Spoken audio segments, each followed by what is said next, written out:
The champs is back. Listen up, this is the anthem track. This is history in the making. You're all witnessing greatness. It's better when the pressure is on us. Our backs against the wall. What we do gets stronger. And everything we earn, we deserve. It's nothing but blood, sweat, tears, and hard work on our turf. Still on top, we stay focused. Been running it for a minute now. If you ain't noticed, cause now is our time. It's all or nothing. So pay attention, cause them boys is up to something. From the proving grounds to top tier, we won't stop, and they still mad cause we still here. Welcome to the Foxborough Fellas podcast. This is episode 36. This is the season 1 finale, episode 36. Let's call it the Lawyer Malloy episode. If you're a more modern fan, call it the Kevin Harris episode. I am Pete, and as always, I am joined by Divij. Today, we have a very special guest. We are joined by Dennis. You might know him better as his Twitter personality, Beast Mode TV. Dennis comes all the way from Germany. I say that, but he actually came all the way here from Germany. He's staying very close to Gillette Stadium. He's been attending training camp every single day. I can't say the same, but I have made it there for a couple episodes. You can see if you're watching us, he's got the training camp official t-shirt on. We're going to talk about training camp. If you haven't guessed it, we also got some contract situations to go over before we get into all of that. But before we get into the New England Patriots, boys, how are we feeling? I'm feeling good. It's too hot here in Boston and Foxborough, but I'm feeling good every day at the training camp, and I hope I can show the German community much from the camp. Absolutely, man. Yeah, wicked hot out. This is a heat wave. This is a heat wave, Dennis. We're not normally known for our heat, so you might be a little shocked to hear that. We're usually known for the cold, but nonetheless, Divij, how you doing, bud? Doing good. Really hot in Denver too. Another spot also not known for heat, but it's just hot everywhere right now. Outside of that, doing good. I was scrolling through Twitter quite a bit this week, and I saw that, like, you guys will get into more detail with this, but I saw that Drake Maye had a couple bad practices, and everyone's response was, Patriots are already regretting this decision.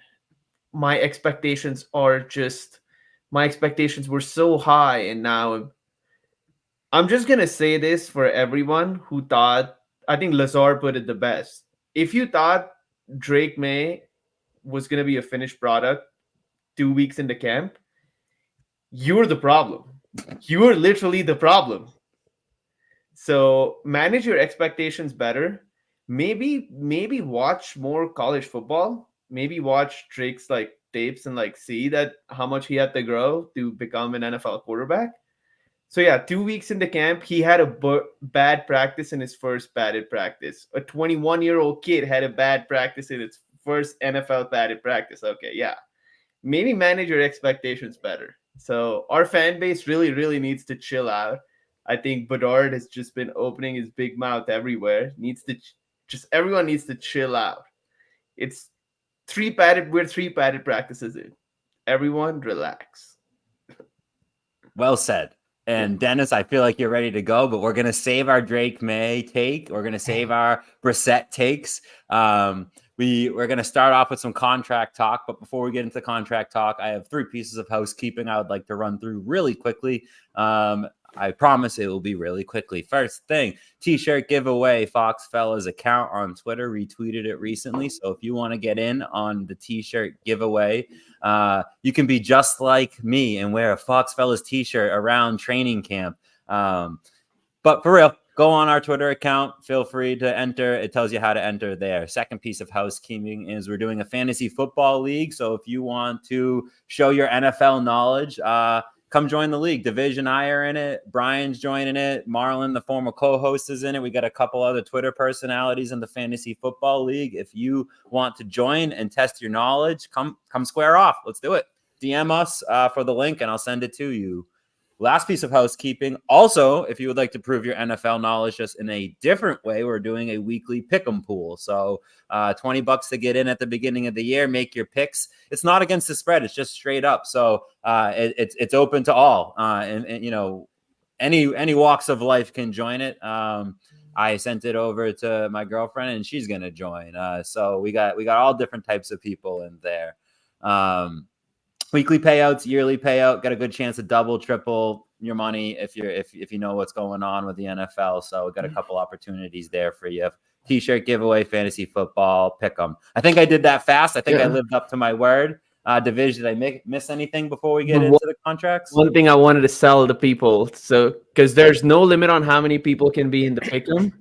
So guys who have wives, girlfriends who don't want to watch football on Sunday with you, and you're just like sitting alone on the couch on Sunday and just trying to convince your wife or girlfriend to watch football with you, and they don't want to do anything. They don't want to place bets. They don't want to manage a whole fantasy football team.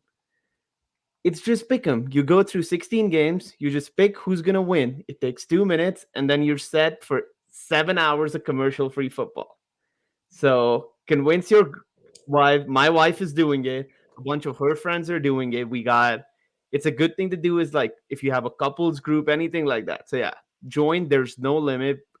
Even if we go like in the triple digits, there's no limit on how many people can be in the pick'em. So invite your friends, everyone. It's going to be fun. All right, we did our housekeeping. We're ready to get into some Patriots talk. Let's do it. Dennis, you ready to rock? Yeah, let us talk about Drake Maye. I No, don't know. not Drake Maye. Contracts, Dennis. You're not skipping ahead on our agenda. Contracts. Contracts. We're Okay, We're contract. gonna start off with Godshaw.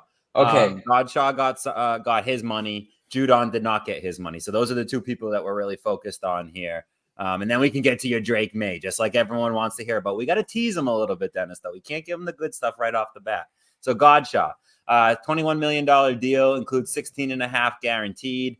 I'm pretty sure that's what Judon would have liked. He would have maybe not that exact contract, but he would have liked the announcement that his contract's coming out. Difference between Judon and Godshaw: Judon is being a big baby at camp, and Godshaw showed up and did 11 on 11 drills, even when he didn't get his contract. Granted, he said he wasn't happy, but he showed up in practice. Judon did not show up in practice. I feel like that's an important differential to make. There are other factors. There's a wild amount of other factors like age, injury, expected salary, all those things go into it. But let's just isolate it and talk about Godshaw. Dennis, how do you feel about the Godshaw contract? Are you in or out on it? Yeah, he deserved it, but I think the Patriots had no choice to extend him now after this Barmouth thing, right? Right. And yeah, he was not happy to play without guaranteed money. Now he had guaranteed money, 16.5 million. And yeah, he deserved it.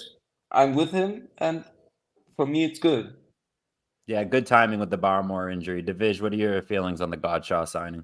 I think for first off, the contract itself, I think it was well priced.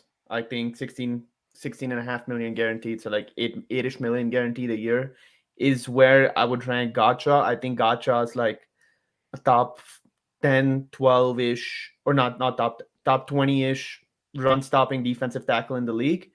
And I don't think he can play 3-tech. And I think that shows in his contract.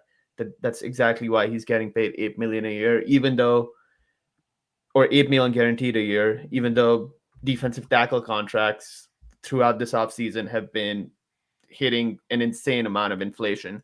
So I think it was very close to his market value. So good job, Elliot Wolf.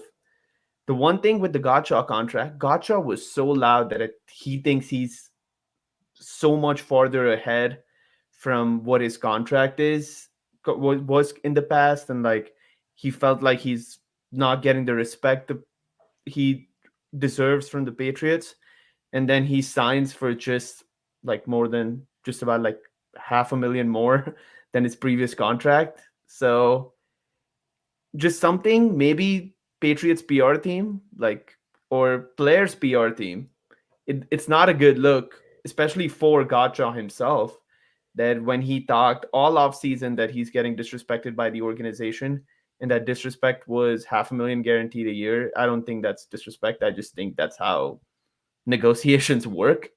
So that was a little odd to me that it was so overblown, the Godshaw, like potential holdout or potential hold in and all these things, and it was just over a very small sum of money when it comes to football contracts. So that was definitely interesting. I think Dennis hinted on it though. I think a lot of it had to do with it being guaranteed and then him getting the years added on to that guarantee. Some of it might have just been security. I thought it was weird that he brought up respect. I'm not getting the respect I deserve. It's almost like if I go ask for a contract extension and I, the player, think I'm worth it and I don't get it, they're disrespecting me. It's like, no. I don't necessarily translate that to disrespect. I don't know, Dennis. I think would it have been disrespectful to not sign Godshot? Yeah. You think so? No, I don't think so. But yeah, I have nothing to say for this, but I think he deserved it, and I think this guaranteed money, he deserved his guaranteed money. He is a good player. He is an important player for the Patriots, and yeah, now Judon must follow. Yeah, no. To answer my own question, I don't think it would have been disrespectful. I think that it speaks to the new culture the Patriots have and the freedom that the players have to speak. And we can almost go into a sidebar here because Mayo, when talking about Judon, was talking about keeping things in-house. And Divij was talking about it's not a great look when you're, arguing over your contract and then you basically only do it for $500K, right? Yeah. The optics are all off with what's going on in New England. I gotta say, under Belichick, none of this stuff looked like this, right? The Judon stuff wouldn't have happened on the field. Godshot wouldn't have had the freedom to speak to the press. They probably wouldn't have extended him too while we're at it. Although Belichick loved Godshot, so maybe he would have been the exception to the rule. But all these extensions we're seeing, that wasn't Belichick's particular style. That doesn't mean he wouldn't have re-signed his own draft picks. I'm just saying it typically wasn't his style to extend early. He was more of a show me you're worth it type of approach. And secondly, the optics of how things look. You just randomly got an extension. Oh, Patriots. Now we're hearing about it. Players upset. You hear about the inner workings of the negotiations. We're all aware of everything. And Mayo almost preached that was his style when he came in. And now he's saying, we got to keep things in-house. It's almost like he's like, yeah, that openness, it looks good on paper, but man, it just doesn't work in reality. I need to go more Belichickian and keep this in-house. Which I think is a good transition to Judon, because that isn't in-house. We know they're far apart from each other, but good news, as Dennis reported today, Judon back on the field. Although, Dennis, I don't know if you read into this or not. As you know, being at training camp every single day, who shows up first every single day? Judon. And what does he do? What does he do every single day? He run to the field, run to the crowd, and play ball. He plays catch with the kids, with the fans. Yeah. What did he not do today? He don't play ball with the fans. He did not play ball with the fans today. He showed up to practice, though. Yeah. How did he look? How did he behind? He comes from behind. So he snuck into practice. Yeah, he sneak in. He didn't come through the normal entrance to practice today. No, he sneak in from behind. Should we read into this, Dennis? Is there anything to read in? You were there. Should we read into this? Yeah, I was a little bit confused. We all was confused, but we think he had a helmet with him. He had pads on. Then he get his jersey, but no pads. And we think, okay, no pads is a little bit for injury things is a little bit, but then he take his pads on and go to the practice. Normally. Did he participate fully in 11-on-11s and did he do a full practice? Yep. Great. Yeah. So I wonder what the sit down was between Mayo and Judon, because that's reportedly what happened is that he came into the front office and had a conversation with the front office with Mayo. And now he's back at practice in pads, albeit sneaking in the back door. He's at practice in pads, participating fully with the team, which is what Godshot did, I think, to get his contract. Show up and prove it, and we'll give it to you. I wonder if that's what they said. Hey, you got to go change these optics here. They look terrible for us. Go fix the optics for us, and we'll give you your money, which I don't know if that just means Judon won the negotiation or not, if that's how that works, right? Like, be a big baby. And then when they say, hey, don't stop being a big baby and we'll pay you, it's like, so if I want to get paid, I'd be a big baby and I get paid. If I do nothing, I would have never got paid in the first place. Yeah. Divij, are you reading into it the same way as me, or are we different here? One thing, Divij, one thing. Go for it. One thing. Mayo said he had a good relationship with Judon. Booth talks about this, what happened at the field, and I think Judon get a key, and he throw the keys Mayo. That Judon will stop with talking. Gotcha. I think. For those who are listening and not watching, he locked his mouth with the key and then threw the key away. Sorry, yeah. Yeah, I think that throughout this week and throughout this Judon contract negotiation, the thing, I'm not going to read into too much about how he acted at the practice today. I think the thing that I'm most focused on, and we touched upon this about keeping things in-house, and Judon has kind of been doing the exact opposite of it. That the Diana Rossini report came out that Patriots have offered a new deal or presented a new offer to Matthew Judon, and Judon responds to the post saying, no, they haven't, don't believe the lies. And it's doing stuff like that. I feel like both from the optics of the player and the optics of the team just look bad in general. Result like separate, like whether he gets re-signed or traded, whatever that happens. That whole results aside, I just feel like the process of a contract negotiation again has just been really, really bad. And I'm not gonna use this as an indictment to either Mayo or Elliot Wolf, because we are just seeing around the league that players are getting more vocal on social media about contract negotiations. Like Brandon Ayuk opening his big mouth and just leaking Washington Commanders practice tape is not an indictment on John Lynch, who's a great GM, and Kyle Shanahan, who I continue to say is the most revolutionary offensive coach of the last decade. So I don't think it's an indictment on the coach or GM. I think it is just a modern stage of the NFL where social media and branding is just way more out there and way more important to players. And I think Judon's just cashing in on that so that he can cash in on his contract. I am interested to see how Mayo handles it from like a head coaching front office standpoint. He was asked and Dennis, you might have been there when he was asked, but he was asked if Judon would be fined for his absence Tuesday. And Mayo said, I'm not ready to talk about that right now.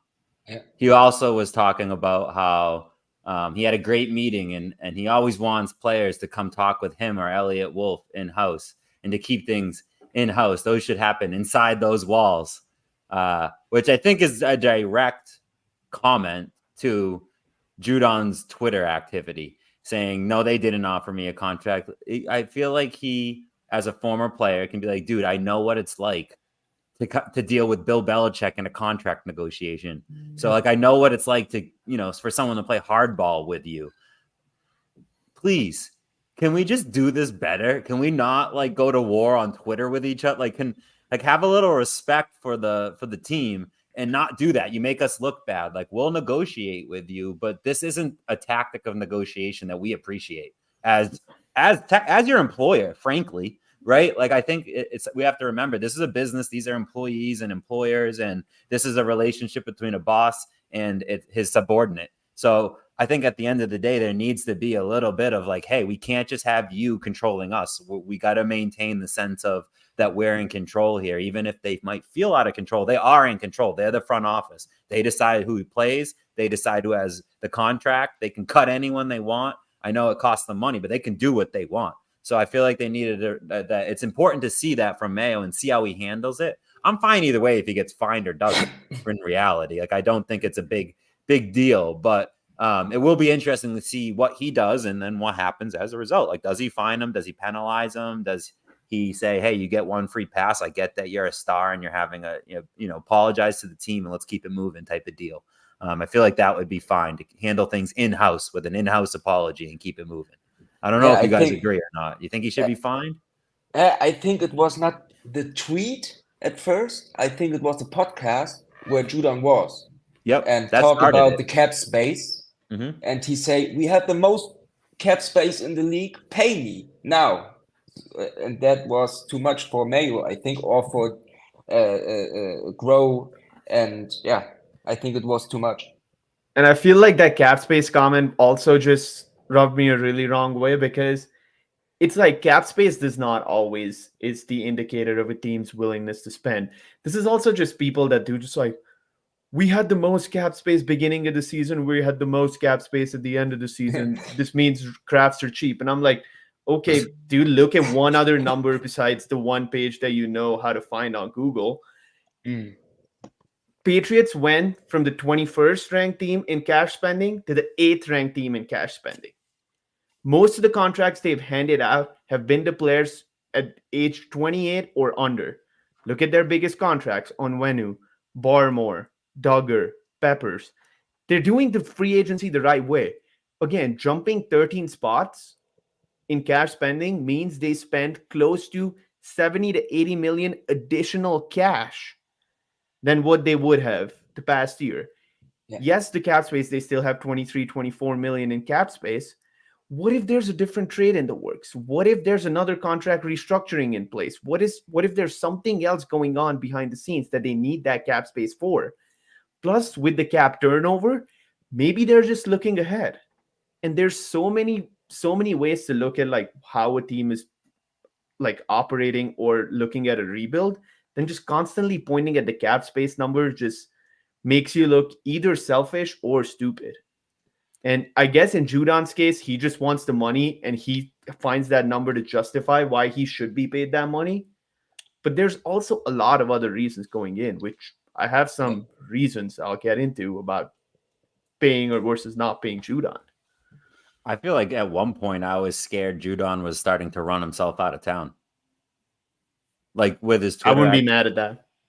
Yeah, I mean, sometimes that's what it hits your trade value. That's Yeah. my only thing is like, hey, we're trying to get if we're going to trade you, we need a return on our investment. Will you at least keep your return high so that we can send you to, like, if you want to be sent where you want, we want a good return from them. So can you keep your, at least your value high? Stop being this problem child that we have to move. And then everyone knows that since we have to move you and you're in a contract year that we can get pennies on the dollar. Please stop, Judon, stop doing this to us. I heard some people say, just let him play out his contract and leave. No return on investment. I'm not a huge fan on no return on my investment, right? Like at least give me a 4th round pick, better than nothing. We're not going to win this year. And if you're going to just play Judon, you're restricting seeing who's behind him on the depth chart. So if he's going to play this year, I want him playing on this team this next year too. I don't want him playing on the team just this year and then going away for nothing. That I think would be the worst case scenario. I think the best case scenario is you get a high return on him in a trade. And the second best scenario is you extend him for moderate money and you get a good player for a decent amount of time and he can coach up some of your younger players and be a presence on this defense for, at least 2-3 more years, hoping that his bicep injury doesn't seriously affect them in this next year. Divij, what's the best case scenario for you? What's the worst? What's the most likely? I think the best case scenario for me still, I don't know what the negotiations are, but I still think no matter what, the best case scenario is trading him before the season starts and getting a 3rd round pick out of a team. I would prefer trading him to a team that is like a fringe playoff team. The Bears have been mentioned, and the Bears, because they've got Montez Sweat, and the Montez Sweat trade worked out really well for them. They traded a 3rd round pick. They might be looking to run that back, get both sides of the edge rush secured.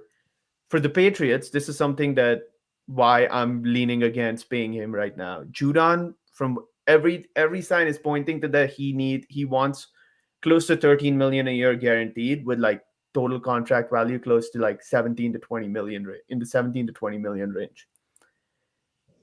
I would expect someone asking that level of money will produce at like a double-digit sack of 15% pass rush win rate level. I think that is not too much to ask for someone you are guaranteeing 13 million a year. So I did some digging. Judon is going into his age 32 season. Since the year 2000, there have been 16 edge rushers that have gotten double digit sacks in their age 32 season, less than one a year. Some of the names in this list: Reggie White, Michael Strahan, let's see, DeMarcus Ware, Julius Peppers. And as much as I love Judon, I don't think Judon is at the level of these players. Like, he's nowhere even close to what Reggie White or Julius Peppers were. Mm. So that is something that we have to like. And guess what? One more thing. Of all the players, out of the 16 players that got double digit sacks in their age 32 season, none of them suffered a season ending injury past the age of 30. So Judon is already against the odds are stacked against him to actually get the double digit sacks this year. But on top of that, the caliber of players that actually achieved that number are so hot, so much higher than Judon, that him asking 13 million a year guaranteed when we can turn over that cap to next year for free agency, I'm okay with letting him, like, trading him for a third round pick and saving that money for next year when there will be other free agents on board. And with everything we're hearing, we'll get more into camp, but like, Keon White's progressing well. Uche came back on a prove it deal, and Uche is in the past has gotten to double digit sacks, especially if we line him up like more in that outside linebacker, like wide nine role. I think at this point, the best case scenario is just get your money's worth from this Judon situation and cash out. Dennis, what about you? What do you think the best case scenario is with Judon versus the worst case? Yeah, I'm on the same side. I think I have the fan glasses on, Yeah. right? Yeah. But I think he say he will retire at the Patriot. He do a lot of things for the team, and I will keep him in this team. And yeah, now we have to look what he will have at money for money, Yeah, no, and and I think then if it was a 2-year deal or a 3-year deal and the money was right, that wouldn't be the worst because we have tons of cap space in that time frame, and especially if the uh, third year was if it was a declining, like if you paid it up Yeah. front and you front loaded the contract, Exactly. it wouldn't be the worst thing in the world. I think 17 million. Now I'm starting to With backpedal. 13 Oh, with whoa. 13 guaranteed. Yeah, I'm starting to go, uh, whoa, whoa, whoa, whoa. But Let's. I mean, that is what he's worth, but to yeah, pay him what he's worth, that's all of a sudden starting to sound like a and lot of money to give a guy in that situation. yep. And this is where I think when, well, all these cap gymnasts come in to actually help us out here. If they can figure out a way to guarantee him close to 9 million a year, move some money to a signing bonus, and still put incentives in when he has a chance, if he gets the double digit sacks, make 14, 15 million a year. Now we're talking. Now we're cooking with gas. Now this is a contract that works for both parties, and we can move forward with that. But a simple old structure contract with the same money after you're coming off a season ending injury going into your age 32 season, it's just too much to ask for. Especially, I just have like a whole problem too with the concept of restructuring your contract, which Judon did in the middle Yeah. of this current contract, which put him in this situation to make $7 something million this year. It's like this was forecastable, and now you're Oh, yeah. upset about it. I don't like that as a concept, that you agree to a contract, get to a certain point in the contract, and go, well, now I don't like it. It's like, well, too fucking bad, bro. Yeah. You're here and you signed it. You gotta play under it and earn your next one. If you're not gonna like your next one, yeah, you can be a big freaking baby and cry about it, or you can just Yeah. go out there and sack everyone in the damn world and make it clear that you're worth 17 million. I think it shows that he might be a little afraid he's not gonna earn his money. I think there's a little That's bit of that going exactly on. what I'm thinking. Because if he thought that there was this much money available with a different team, he would have put in a formal request for a trade if he Yep. thought it was that easy. Because if you look at it from a trade perspective, a lot of these teams, like let's say the Bears that I have been linked with him, or the team that just never has an edge rusher till like last week of preseason and somehow gets a 30-year edge rusher to 10 sacks. The Baltimore Ravens, he has a relationship with John Harbaugh. He has a relationship with that organization. They don't have an edge rusher.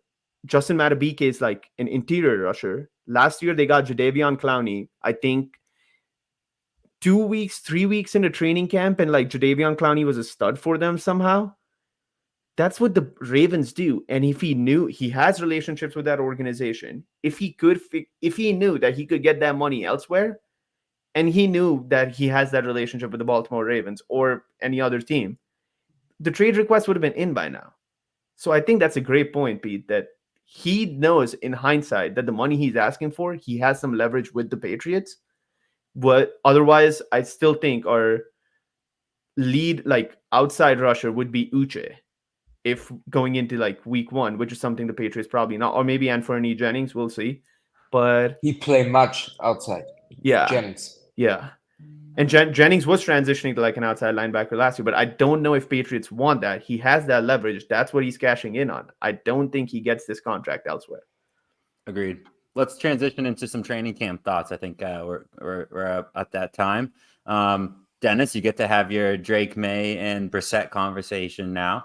I'll just say what I saw when I was there, because a lot of media has been down on what they saw out of Drake Maye, and it's caused quite a tizzy on Twitter. Everyone's freaking out.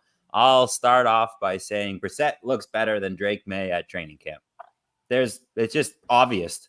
If you were there and you didn't say that, you're a freaking idiot. That's how I feel. You aren't watching. And those people who are online who aren't at training camp are going, nah, that's stupid. You're an idiot because you're not there. You don't fucking know. I was there. Dennis was there. It's obvious. It's so obvious. Yeah. You have to be blind not to see that Brissett is clearly better than Drake Maye at training camp right now. Now, please, think about what I just said. At training camp right now. At training camp right now. That's going to get lost in translation, so I'm just repeating it 3 times. At training camp right now. Who do I want and who do I know will be the quarterback of the future? It's Drake Maye. It's obvious. He has the raw talent. It's so clear. Because there's moments where you're like, oh, there it is. Oh, there it is. But then there's a pick. There's 3 balls on the ground. He's sacked and he turns the wrong way after that. You're like, oh, but then there it is. So like, yeah, he just needs to keep working. He needs to grind it out at training camp. It's what I see. I don't know if, Dennis, you agree with me and that's what you see too, but I see Brissett just being a veteran. He's just walking in here. I've done this before. I know how to do this. I can do this at a mediocre to high level. I can. And it's training camp. So not everyone's going as hard. So I'm going to flash even more than I would when they got, big edge rushers in my face who actually want to hurt me and actually have a game plan to get at me, as opposed to what's going on at training camp right now. Like Brissett will struggle like we've seen his whole career. Sure. I'm sure he'll look like that again next year. I think we almost can predict that. If I'm Gerard Mayo and I'm a rookie head coach, I'm starting the veteran quarterback that's going to make my team look better. It just feels like this is a layup and this is very easy to see how this is going to go. Everyone's having a huge field day with the Drake Maye news. Yeah, he didn't look that good. And yeah, we drafted him knowing he wasn't a week 1 starter. So it just looks exactly like that. Like not a week 1 starter. Dennis, am I crazy? What do you think? No, it's right. Cara Lee? Caroline? Yeah, Cara Lee, yeah. He has Cara cancer Lee, yes, and was, Cara Lee, yeah. And he said to the on Twitter, she made a tweet and said to the Boston media, chill out, guys. He is a rookie. Let him play ball. Let him play ball. He has Brissett on his side. A veteran. You said this, Pete. A veteran. He can learn. He learn from him. He is not bad. He's good. Drake Maye is a good quarterback. But he must learn. He's a rookie. And Brissett is the number 1. Yeah, right. I fully agree with this. So I've read Twitter a lot. I've not been at training camp. I'm trying to watch videos and like read stuff from sources that I trust. But removing all of that, I watched, I think, every Drake May game from his 2 years of college. And throughout this offseason, I watched every Jacoby Brissett start from that 2022 Browns year. This should not be surprising to people. Like, what is the point? Like, Drake May came in, everyone's like, we drafted a guy with bad footwork. When you change your footwork and when you change your mechanics, your entire throwing mechanics change. His footwork looks better. That means he has to adjust his mind. He had to adjust his arm to this new footwork, know when to step into the throw, know what the release point is supposed to be at the time he's stepping into the throw. There's so much to learn. There's so much to learn. It's not going to be an overnight change. And here's the biggest problem. We see quarterbacks go down the dumpster that are drafted super high because the team throws them under the wolves and does not sign a veteran to back them up as an insurance policy. Like, we say that like a top 5 draft pick in the NFL is like as valuable as like a $20 million a year player. Let's say you buy a G-Wagon and then you start driving it and doing 360s on it or doing donuts on it without having insurance. You're stupid. We have a G-Wagon, and while we are setting up our insurance, we are still driving our Honda Civic, and that is completely fine. That is completely fine. It's just called being smart. What are we doing? It's just like, oh, if we drafted someone 3rd overall, he needs to be starting week 1, and he needs to have 25 touchdowns his rookie year and 10 interceptions, or like no more than 12 interceptions, and he needs to be like a top 20 quarterback in efficiency his rookie. And I'm like, just chill out.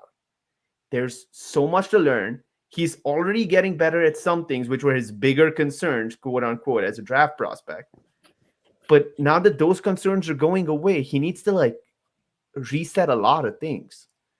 I don't care if he starts week 4 versus week 6 versus week 8. It doesn't make a difference for a team that won 4 games last year. What we need to focus on is we have a guy who can, at least to a good degree, point guard this offense in Jacoby Brissett in like a simple drop back in. The focus, which is something that is still not, and we should get into this more, should be the offensive line and the running game. That should be the biggest focus of this team offensively. And we are just nitpicking a quarterback on his like first week in padded practice. Like, what are we doing? We're focused on a player who probably won't see the field for a couple months. Yeah. And instead, we're ignoring we're 2 good running backs who could be a dual threat in what's going to be a run-focused offense. And Jalen Polk told us that at the press conference today, that AVP told the wide receiver group, this is going to be a run-first offense, right? So it's like, Divij makes a good point. We're so focused on a guy who we won't see because it's sexy. The 3rd overall pick, the quarterback position, is just sexy. It's a sexy position. The O-line, I mean, Division I can talk about the O-line for hours, and we have footage of it. We have the proof. The O-line is a huge talking point this year, and the different rotations at training camp have been interesting. But I do want to circle back quickly to our quarterback conversation and the footage that's coming out of camp. Having been there and having been not like Dennis, not in the media section. I'm sitting in the bleachers with the people.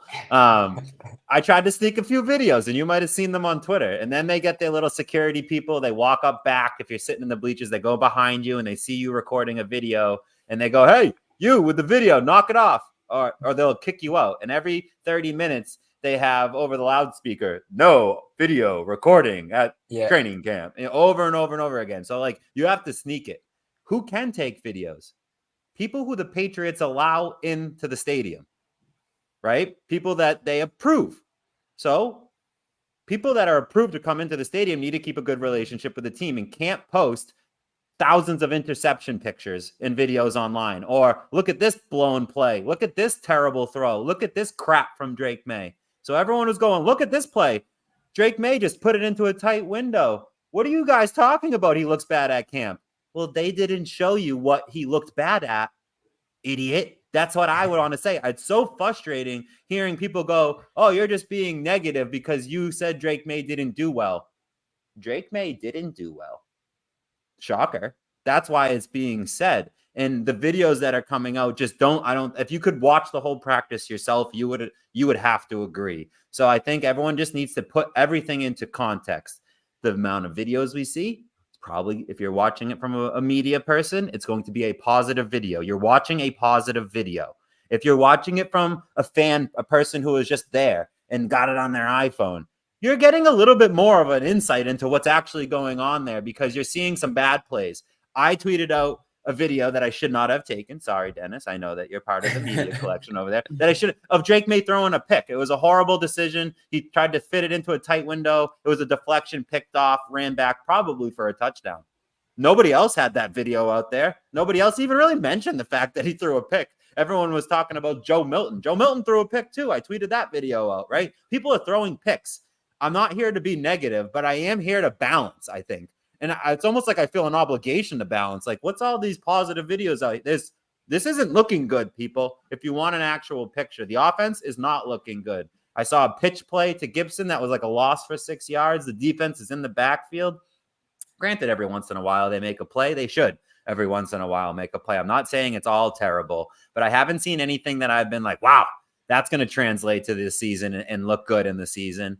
Dennis, correct me if I'm wrong. Is anything really standing out offensively that you're like, wow, that's looking really good? Caveat, Polk and Baker look good. Yeah, Polk and Baker look very good. Yeah. No, we have the same period like the fans. We have the same period. They shut us down with cameras and say, don't make photos, pictures, videos, only for stretching, for special teams things, right? And yeah, a few throws from the quarterbacks, and that's it. And this can we put out, but we don't have all of this. Right. Only the Patriots herself. The Patriots have all this video, all the videos. But so they can go back and look over it over and over and over again. Yeah. Has anything stood out to you, Dennis, on the O-line and like the formations of the O-line? Has anyone played a position that you weren't expecting? What I saw when I was there, it was a lot of Caden Wallace playing left tackle, which was good. Which is, I mean, Divij and I have been saying it would be great if he could be your left tackle of the future. We saw Chucks in there at right tackle at times. We saw Verdarian Lowe in there at times at right tackle, which was a little nerve-wracking for me. Today, left tackle. Today he played. Oh, geez, we can't have on the first team. On the first team. Why wasn't Caden Wallace there? Was he flipped over to the right? Caden Wallace was at the second team today. Second team left tackle today. Yeah. Do you think that they brought him down, or do you think they're just moving people around and playing musical chairs? I think they rotate and look what is the best. I think Caden Wallace will get this spot, the left tackle spot. I think he's good. He never played before left tackle, not in regular games, in practices maybe, but high school. He was on the left side of the line, but that's so far ago. Good point. Okorafor on right tackle mostly. Calvin Anderson at the beginning from the camp, he was a left tackle, but it switched more and more to Caden Wallace at left tackle, and he's good at this position right now. Was Andrews back at practice today? Yeah, today. His son is in the hospital, and that's the reason why he was the last 2 days not at practice. Not injured, because I saw Mafi snapping the ball, and at different times Nick Leverett snapping the ball, which you got to think that they're just, getting them ready in case Andrews does have to miss any time. But Andrews is locked in at center. On Onwenu seems like he's going to be your right guard. The reason I say he's going to be your right guard is he's not in the musical chair rotation at tackle anymore. And they're trying every rotation out, and he's not in any tackle rotation. So he's your right guard. It almost seems like center, right guard, locked in. You have a question mark at left tackle, left guard, and right tackle. And they know who's in competition for those roles. They have, I think, a pretty good idea of who, is 1 and 2, who's fighting for the spots with each other, and who's 3. who's Yeah. kind of out of the running or is definitely a depth piece. So it The seems like they're only starting. one, Go the ahead. only one who plays his position is on Vanu. That's the only player that play his Who's over and position. over and over and over Yeah, and yeah, again. yeah. Yeah, Every time, he's all locked in. 7 days. Yeah. Locked in at right guard, which we talked about it. They paid him like a tackle. They're playing him at right guard, but Divij brought it up a week or two ago. Maybe this is just what we see a trend being set at the guard position and how it's Yeah. valued, especially as a valuable player as Onwenu is. Yeah, and I think Onwenu, if you look at him as like compare him to tackles, I think he's like the 13th or 14th highest paid tackle. If you compare him to guards, I think he's like the 6th or 7th highest paid guard. So I don't think like the money is too much is going to be too much of a deciding factor of where he plays. I think purely from a fit perspective, his best position is right guard. Yep. And I'm happy that he's playing there. But I think the biggest piece for this offensive line has been the left side of the offensive line. And I did something that is going to sound a little crazy, but I found some Eastern Michigan film and actually tried to watch City Sao play left guard. And when it comes to college running games that are very simplistic when it comes to they try to make it as easy as for the running back as possible. So they have an equal amount of gap plays and an equal amount of zone plays and basically just tell running backs where to run. Seeing City Sao transition between gap and zone schemes as a college left guard was really impressive to watch. And that makes me excited that City Sao at that left guard spot, I know it is a lot for Caden Wallace as a rookie to play left tackle, being right next to a guy who's a second year guard who Yeah. played right guard last year. That is hard to be optimistic about in theory. But when it comes to the athletic profiles of both these guys and what the Patriots are trying to do in the run game, it is going to be more detailed zone schemes with a little bit of gap schemes mixed in. And those gap schemes are not going to be like pin and pull stuff where you have to have guards like fast Quentin Nelson type guards. You need to have more guards that are equally like speed and don't necessarily need to have like a huge burst moving forward. Um, so I think the guard situation is better than what I expected it to be. Reading from what I, reading from what I've or gathering from what I've read so far in training camp, looking at both the combination of Sao and Onwenu, but also looking at the other guys that come into rotation. I know Leverett played very minimum guard. He's been playing center in in David Andrews' absence. But Layden Robinson has got some time at second team guard, and he's looked promising, especially disengaging and moving forward, advancing the run game, which is something that would be nice to mix in a guy who can constantly advance in gap scheme run games or run plays. So it will be very interesting to see. I think Caden Wallace's development, Pete, we brought this up in the episode with Mike too, that Caden Wallace, if we hit on that pick, I think this we look at this draft very differently, where one of out of our top, like the fourth, or there were three picks that were clearly more talked about than Caden Wallace. And there might be at the end of the season that Caden Wallace might be as talked about as Drake Maye if we hit on him. So that would be very interesting to see the upside that Caden Wallace has, both situationally and athletically. So it'll be very interesting to see. I wouldn't say I'm panicking about the offensive line anymore. I'm a little more hopeful, especially seeing some good clips of Calvin Anderson at right tackle too. Great for him after everything he's battled through. So I'm definitely more hopeful. Still not happy about it. I think I'm kind of in that middle point about the Yeah, I offensive mean, line. if the offensive line was better, people wouldn't be so down on this team. People would have a lot more hope on this team. So I think people's projections of this team might change by halftime of week one. If the offensive line goes out there and you're like, dang, they can actually block for Stevenson. I mean, we can hand the ball off to Stevie. It could be decent. We could score 14 points a game, right? We could score 13 points a game, right? Like last year we were scoring 0 and 6, and now we're scoring 14. We're doubling up, baby. So I feel like there could be some hope if the offensive line looks good. If the offensive line looks like a sponge and there's just a bunch of holes everywhere, we're going to be like, oh, yep, called it. This team blows. Can't block, can't run, can't throw, can't do anything on offense if your offensive line is a saloon door. So there's a lot to be seen with the offensive line, but as Divij said, I feel like a little bit more hopeful seeing some of these combinations. I think it at first was a little scary hearing on Manu go to guard, but now the more we sit on this thought, that's where he should be. So good. You have a really good right guard, a really good center, and you got some young pieces. Let's see if we have to draft another left tackle with our first round pick next year. If Caden Wallace works out, that really frees us up.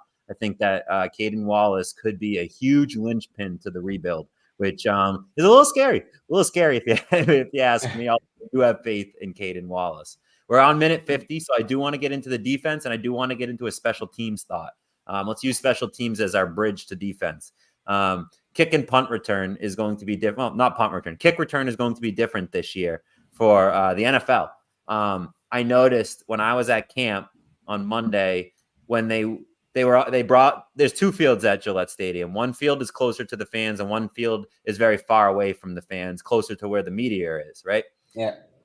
When they start off, they always come over closer to the fans, and they're doing drills closer to the fans. When they did special teams, they immediately went over to the second field further away from everything, where we couldn't really see them. There was people lined up in the middle of the two fields, blocking our view from what was going on. But if you're a casual, I feel like all of them, they started watching Drake Maye and Brissett, who are right in front of us. They put the quarterbacks right in front of us. Like, oh, don't you want to watch them? I stopped watching the quarterbacks and started staring at the kick return because it was fascinating. But they're lined up 10 yards off from each other. They have two people back kick returning. So the kicker basically was trying to kick the ball between the 10. Like they were trying to get it as close to the goal line as possible, but not in the end zone was what the kick strategy was. And the receivers were lined up on either side. And what I was noticing, granted, it was the first day with pads and they weren't tackling, they were wrapping up, was that they were getting it to like the 35-yard line on a consistent basis. They were getting the ball beyond the 25, which is the traditional starting point of a kickoff on a touchback, right? This year, the rules are all different. I don't have them memorized, so I can't quote them here, but I think there is incentive to the kick team to really try to, almost like a punt, try to coffin corner the kick return while keeping it in bounds, because obviously you can't go out of bounds. So there's a little bit of strategy there that they were working on. The people that they had returning kicks, Polk, Douglas, Gibson, Rigor, Jackson, Marcus Jones, K Baker, whatever that other Baker is, and then Booty. Kavon Baker, yeah. Kavon Baker. Kavon, yeah. Yep. So, oh wow, Javon and Kavon, holy moly. So they had that Baker over there. So those are your kick returners, which makes sense. You got your speedy wide receivers. Marcus Jones is a repeat from last year who really shined. So I don't know, Dennis, if you saw what I saw when they went over the second field. You were closer. Did you notice anything from the kick return strategy, the new kick return strategy? I don't see so much from this because I looked at the defense and the offense line more. Yeah, they distract you when they do kick return. I swear they try to get you to watch other things because they don't want you to, because that's a new strategy. No other teams could benefit from knowing what the Patriots are going to try to do on kick returns. Yeah, but for me, the returners are Marcus Jones and Rieger. That's the fastest guys in this team and for the special team. It's amazing. Marcus Jones made a big step in this trainings camp. Rieger plays so much reps in the first offense, and he is so fast. I think Marcus Jones or Jaden Rieger will return the balls. I think you're right. You don't really want a starting wide receiver returning the ball and then having to go take the first snap on offense. It's not traditionally what you do. Your seventh wide receiver sounds like a great person to be doing that, or a cornerback sounds like a phenomenal person to be doing that. And they're good at it. Yeah.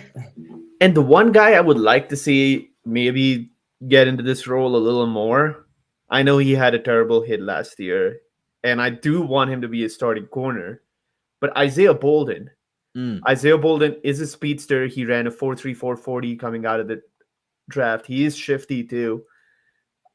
I get it that maybe after his injury last year and being placed on a season-ending IR, I don't think the Patriots want to be like, oh hey, get hit on kickoff returns now. I still see a lot of potential in Isaiah Bolden. That's just the one guy I'm gonna back till he's out of the league. That I do think he can be a true outside corner in the NFL, and I would like to see him involved more in that. And I feel like that probably is a good point to transition to our defense too, seeing Yep. how our players are coming along there. Dennis, any defensive takeaways? I mean, what I saw at camp was, at least before pads came on, the defense was just like, yeah, I guess we have to go to work today. Like, I don't know, we'll just go out there. Drills were more important for me watching the defense than team, like 11 on 11 and 7 on 7s, because they were just keeping everything in front, wrapping up. It was boring. And the offense struggled even with that level of defense. So that was a little side note. When they put the pads on, it got a little bit more fun because they could, you could hear the pads clashing a few more times. But Divij doesn't want to hear this, but Duggar is not looking too phenomenal out there for me in pass coverage. He's getting burnt, I think. And we all know this. We all know that he's not, that isn't his strength. So you can't see his strength. I think that's something I would like to counter my own thoughts with. His strength would be run support, right? And hybrid safety where he's playing center field, picking the ball off. They're not really doing those types of plays and drills where he can roam center field and try to ball hawk, and they're not actually running the ball where he can come up into the box and make run stops. So I think you'll see better Duggar as you get into like a preseason game or something, if he even takes a lot of snaps in those moments. But I'm not too worried about Duggar, but I have a little concern with Duggar, the secondary as a whole. I know Christian Gonzalez is nasty, but I've seen lots of highlights of our wide receivers over Christian Gonzalez. I don't know if anyone's picking up on that trend, is that look at what he did on Christian. Yeah, we're almost saying Christian Gonzalez is like a superstar. I think he will be and could be and should be, but is he yet? He's not like definitively that yet. So Yeah. Are we seeing a Christian Gonzalez worry here? I brought up, I think about a month ago, hey, none of us are really talking about the secondary. I might be a little concerned with the secondary. I'm not concerned with the line, even with a Barmore or a Judah. I feel like the defensive line is good. I feel like you have players you could expect to step up. I'm not as confident we have that type of depth at safety. Peppers is got a nagging injury at camp now. Duggar's not looking like he can he's all that and a bag of chips. You got Schooler out there. Yeah. I saw a highlight today of someone making a catch over Schooler, and I'm like, yeah, sick highlight. You got Schooler getting burnt in coverage. So I think we have a little concern. We should start being concerned with the secondary. Dennis, should we be concerned with the secondary? I'm very surprised about what the Patriots will do with Brandon Schooler. Brandon Schooler gets so much reps in the first defense at trainings camp. I don't know what the Patriots will do with him, but I'm very surprised about this. Is he shining or is he not? Like, are you he's seeing good. any promise? He's good. Okay. Yeah, he's good. We've never seen him before in this role, so we really don't know what to expect. We're just kind of assuming that Belichick, defensive genius, if he stuck this guy on the depth chart as a special teamer only, there must not have been anything there. It's kind of like the thought that goes, like the very quick thought that goes into it. Watching him I didn't see anything that impressed me. He looks like a little tiny guy that's going to get tossed around in the NFL, if I'm being frank. He needs to hit leg day up a couple more times. But I don't think Brandon Schooler should be a safety on this team. I think Mapu should be a safety before Schooler. Yeah, right? 100%. But he's more of a transitioning into the box, I feel like, is what they want to see out of him. I don't know. I have a safety concern on record. That's all. Mayo said he can tackle, he can run, he is fast. Why not? And this is what Mayo say about this. Brandon Schooler in the first defense. Yeah, Mayo's going to say positive things about everyone on the team. He can't be critical of a single player on his team. He's not going to say Brandon Schooler needs to hit leg day and is no way is he ever going to start in safety on this team. There's no way he said that. He might be saying that to Elliott Wolf, though. I hope he's saying that to Elliott Wolf. So, about the secondary, from what I've read so far, first thing, Cooper DeJean was a top 50 draft pick. Why defensive backs are back? Put Brandon Schooler in there. But jokes aside, I think safety, I brought this up multiple times, and I was way too optimistic after the draft because the vibes were insanely high. And I was like, make a play for Justin Simmons. How the fuck still is Justin Simmons a free agent? It makes zero sense. But looking at more free agent safeties available, the one guy that could plug an instant hole that is a decent guy in coverage, but is that can play sideline to sideline deep, doesn't necessarily like come close towards the line of scrimmage, who's still a free agent, Quandre Diggs. I completely forgot Seattle released Quandre Diggs this offseason. He's still a free agent. And again, when it comes to paying Judon for the right price, maybe throw 6-7 million at Quandre Diggs. I think that plugs a more viable and more important hole on this team than a true outside rusher does right now. And outside of that, from the good things I've heard so far from the secondary that I'm actually excited to see, Marcus Jones lining up more on the outside. I'm kind of excited to see that. I think He plays Marcus, slot. he's been, I've heard he rotated both inside and outside Yeah. because most of the Yeah. times he's been, I always looked at Marcus Jones and just thought, oh, he's a nickel or he's a slot corner. Yeah. But seeing that he can line up outside, I think having a guy like Marcus Jones lining up outside and like, let's say cover 2 man, that does give you a little bit more support in taking away explosive plays. So I do like that he's actually doing that. He's not that limited and we can rotate him outside if we want to. And then with the Christian Gonzalez thing, I did get concerned when I saw so many plays happen against Christian Gonzalez. And then Kyle's brought this up, which was a great point, that all the highlights that have been against Christian Gonzalez have just been in one-on-one drills. Yeah. Which is where there's no structure to the route. The receiver can just do whatever they feel like. And in one-on-one drills, when the receiver can do double moves, no matter who the corner is, it's more than likely that corner is going to lose that battle.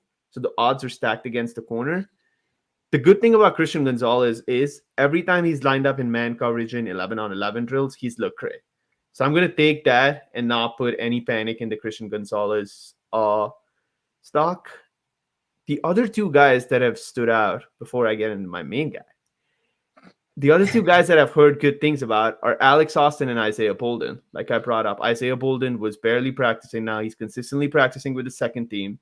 He can be a very, very good rotational piece. I'm always going to be an Isaiah Bolden believer. And in everything we saw from Alex Austin, I think he's kind of that.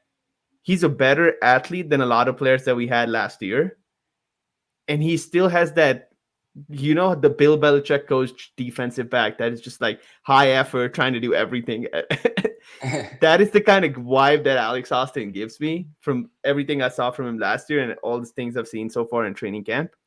And I'm excited to see Alex Austin and Marco Wilson's coming along well. So I think from a cornerback perspective, I think we should be fine.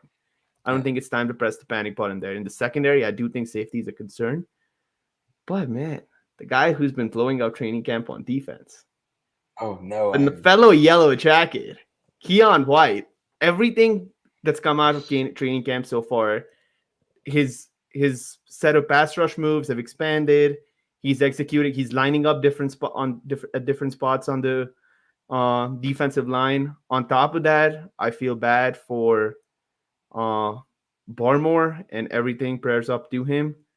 But without Barmore, we do need someone who can rush from the interior too. And I don't think Gotcha is a pass rusher from the interior. Yeah. So knowing that Keon can line up inside and still win as a pass rusher is huge for this team. So I think from the defensive point of view, we should make a play for a free agent safety, seeing what the safety market's looking like. But outside of that, if we have that, I think we should be good. I still have very, very high expectations from this defense. 2 things on what you said there. Jonathan Jones wasn't on your list of cornerbacks, right? And I think that it was intentional because he hasn't shined at camp so far. So he didn't make your list intentionally. So not to be Mr. Doom and Gloom here, but Jonathan Jones is not impressing at camp. And the other takeaway I had, defensive tackle, they signed Mike Purcell today. So they added a little bit of depth there, considering the Barmore I'm going to call it Barmore injury, but really health condition and a health scare with the blood clots there. It feels like there's no timetable for his return. It's kind of like we really need more information, but you maybe get him this year. You might not get him this year, which is basically saying anything can happen. I hate it's like 50% chance of rain from a weatherman. You're like, cool, thanks for freaking nothing. It may or may not happen. Nice. Yeah. Don't know what to take from And that. And there's don't care. with right? blood clots. I was reading about blood clots, especially related to head injuries and things of that nature, in contact sports. And blood clots can take anywhere from 3 weeks up to 8 months to clear up. Yeah. So depending on the severity of severity of his condition, he could be playing week 1, and we might not see until week 1 of next year. So it's just too unpredictable. And I think that was a good thing that Patriots just got another body in the room to. Fun fact: Mike Purcell is from Highlands Ranch, Colorado, 10 minutes from my place, and I work out at the gym that he worked out at. There's a picture of him at the gym that I go to. So get him on the pod, Divij. Get him on the pod. Get him on the pod. All right, Mike Purcell coming soon, first guest. No, but I think they made a good move there. Dennis, what do you think as far as what Divij said, Mike Purcell signing, Jonathan Jones? Any thoughts there? I would think I have about Keon White one thing. Yeah. He wins one-on-ones against David Andrews in camp. He wins against Onvenu one-on-ones. He is on fire. This dude is on fire. And for me, he have his breakout year this year. Yeah, join the crowd, man. We all Divij, myself, Dennis, we're all saying breakout year Keon White. I mean, when we went on Locked On Patriots and we were asked who's going to be the breakout, and we all were big on Keon White. When Mike was on our podcast, we were big on Keon White. We've been all about Keon White and his breakout year. So if you're not on the Keon White hype train, now is a good time to get. Yeah, now is a good time to get on. Right now is a great time to get on. We're at an hour and 6. Let's get into our final thoughts. So if you had any more thoughts on the defense, make it your final thought. But before we get into that, we did have a comment that I felt like you would appreciate, Dennis. If I'm pronouncing it right, Beta, great to see Dennis. I'm from Saudi Arabia and have never been to a Patriots game or training camp, but stories like Dennis's one make me motivated to do it one day, at least just as a fan. So yeah, you're an inspiration, Dennis, and honestly, Divij too. I mean, when I had Divij on as a guest, and he told me a story about his dedication, staying up in the morning watching the Patriots. Dennis, you from Germany, staying very much in the loop from a different country. I live 15 minutes from Gillette Stadium. If I go to the grocery store, I see 17 people in Patriots gear. I can talk about the Patriots with anybody. I could turn and say, Drake Maye, and I'll get a conversation. I really don't have to work hard to talk about the Patriots around here. Your dedication, both of you, is to be applauded. Dennis, exactly right, all the way over from Germany. Bader also tunes in and said Alex Austin didn't live up to the hype so far. He's been quiet. Hopefully start shining again. Yeah, I mean, we're all Patriots fans here. At the end of the day, any negativity we have is just because we're keeping it real, right? We all want to see them be successful at the end of the day. And sometimes I feel like as a fan, it's almost my responsibility to say when things aren't going good. Because if we're all just pretending things are going good, what motivation does the team have to make any changes to they could just be like the Red Sox and be like, yeah, we're cool. Like just selling tickets to away teams fans. We really don't need home teams fans. I hate that mentality. And therefore I hate the Red Sox ownership right now, but that's a whole different podcast. But I'll make that my final thought. Dennis, why don't you give us your final thought? Let the people know where to find you online too. While you give us that, Divij, you give us your final thoughts and then I'll take us out of here. Why don't you go ahead, Dennis? I will say one thing about the camp and the Boston media. I know the Boston media. Yeah, and this time I'm here, and yeah, chill out. Let the guys play ball. Let them develop up, and they do what they do, and I think the new era will be great. I think that's Agreed. Where can the people find you on Twitter, online, and how can they get more content from you, Dennis?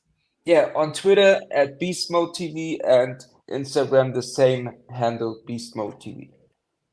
Awesome. Give him a follow. He always has some good content. He's at training camp. You're at training camp tomorrow? Yeah, last time. Yep. Last training camp for Dennis. He's been there every single day. So give him a follow. Make sure you get that training camp content. I should be there Saturday and Tuesday. So if you're looking for some extension of training camp, or Dennis, if you need any training camps, give me a follow. Divij, why don't you give us your final thoughts and we'll get out of here? So my final thought is pretty simple. We posted this from the podcast account earlier today, but the odds keep falling for Drake Maye to be the week 1 starter. And we touched upon he's not had the best camp so far. But the odds for him starting for week 1 are up to plus 630, which plus 630 implies just under a 13% chance that he starts. If you think that you still don't believe what you've heard from training camp or whatever, you are still a believer and you think there's at least a 30, 40, 50% chance that Drake Maye could be the week 1 starter, just a piece of advice, you won't get better odds than this. Because the day he stacks 3 good back-to-back practices, or maybe looks good for 2 drives in a preseason game, these odds are going to go down. So anyone who thinks that Drake Maye has a good chance of doing that, it's a good time to bet on that. Don't get mad. Place a bet, right? Yeah. Buy some stock. Buy- Divij has been saying it. Don't get mad. Don't say, oh, Drake Maye should be the starter. Just go buy some stock. No. Just be quiet. Go make some money. Show the haters your dollars when you're done, right? Yeah. Or I'll be there to say that's why you shouldn't have taken the bet, because I wouldn't take that plus 630. No chance. Brissett starting week 1, even at minus 1,200. That's a better bet, in my opinion. The payout just is ass.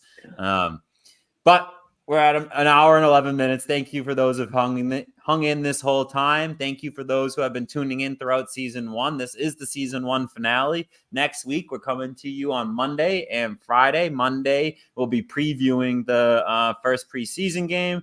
Friday, we'll be analyzing it, and we're just going to stay on that schedule throughout the season. So we'll see you twice a week as opposed to once a week. You get more Fox fellas, twice as much. Yeah. With that being said, thank you, Dennis. Thank you, Divij. And go Patriots, starting forever.